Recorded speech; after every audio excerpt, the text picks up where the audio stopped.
If you can hardly breathe because it hurts so much, then I'm hoping that what I'm about to tell you is going to help.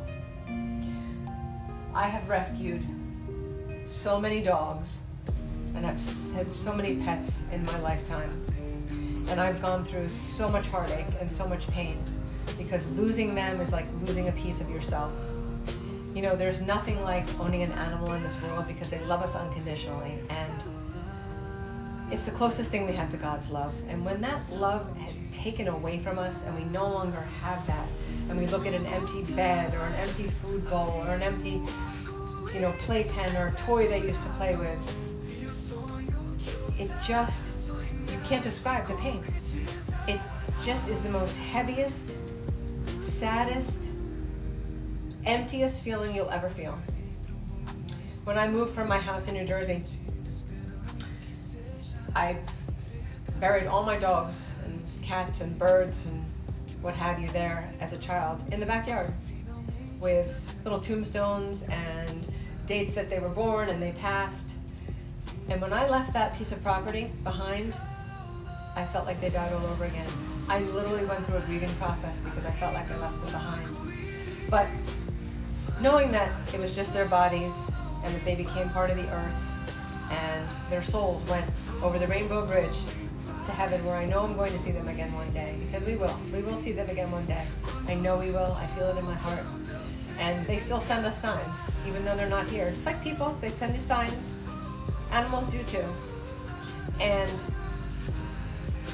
when I moved to my new home, and I missed them so much, I went through every picture and every single memory that I had of them, and I made a memory wall.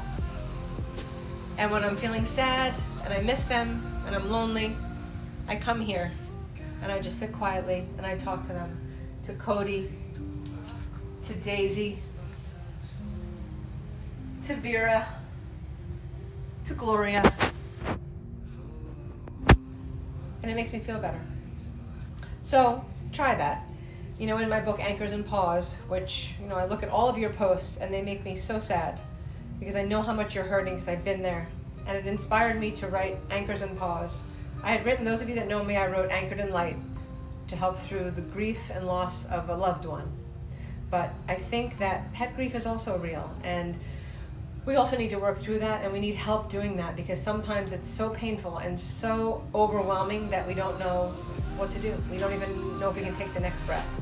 And so in my book, Anchors and Paws, which I'm actually offering as a complimentary, free, author-signed copy to anybody who thinks it might help them heal from their loss of their pet, I'm happy to provide a copy. But in there I talk about just creating a memory wall or an altar, so to speak, or someplace where you can go and sit peacefully and just remember the memories, be happy about the memories. You have to turn the grief into gratefulness. And so I've been blessed so much by all of my pets. And just grab a picture and just hold it close to your heart. This was my Lucy, and I loved her dearly. And she died unexpectedly. And so don't focus on really how they died, but just focus on how they made your life better and what they taught you. Because I know all of my dogs, even the one I currently have, who's actually lazy here on the floor, sitting next to me. I don't know if you can see her, but Peachy, say hi to everybody. There she is. She's always near me, always letting me know that she's got me. And she actually rescued me after my father died. I was at a complete loss, and really, after losing all my dogs and my father and a bunch of other loved ones after that, I didn't know what to do. And she found me. And so she rescued me. You'll see my post about her rescuing me. But I know this is long, but I wanted to help somebody. So I hope it does. Remember, they're always in your heart, and always just honor their memory. And God bless each and every one of you. You will get through this, I promise. And I just want to add, just DM me if you'd like a copy of my book. I'd be more than happy to send it to you. Okay, bye-bye.